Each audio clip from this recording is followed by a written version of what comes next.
घोड़े के साथ संबंध बनाना कोई नई घटना नहीं है। प्राचीन समय में एक राजा की कई रानियां होती थी, तो एक साथ वो सबकी नहीं ले सकता था। और हाँ, महिला पेट की भूख तो शांत कर सकती, पर गुफा की नहीं।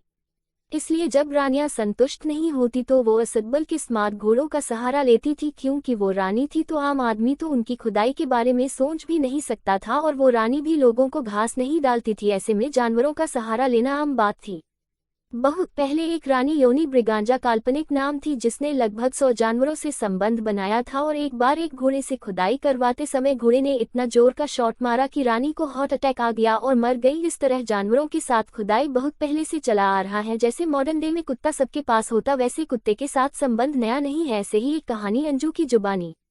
मेरा नाम अंजू है। एक दिन घर पर कोई नहीं था तो मैंने मोबाइल में फोन देखा और उत्तेजित होकर उंगली करने लगी गुफा में, तो उससे शहद निकलने लगा और मेरी सांसें बढ़ने लगी। मेरे मन में एक ख्याल आया कि क्यों ना आज सील पैक गुफा का फीता डॉगी से कटवा ले। तभी मैं भागते हुए डॉगी को खोजने लगी। वो दूसरे कमरे में बेड पर सो रहा था। मैं गई, उसको प्यार करने लगी, अपना सारा पर्दा हटाकर उस पर टूट पड़ी और मुंह में लिया। फिर सब गीली थी तो हमने उसको गुफा के मुंह पर लगाकर खुद ही दबा दिया। अब डॉगी समझ गया था कि मिल गई कुतिया की।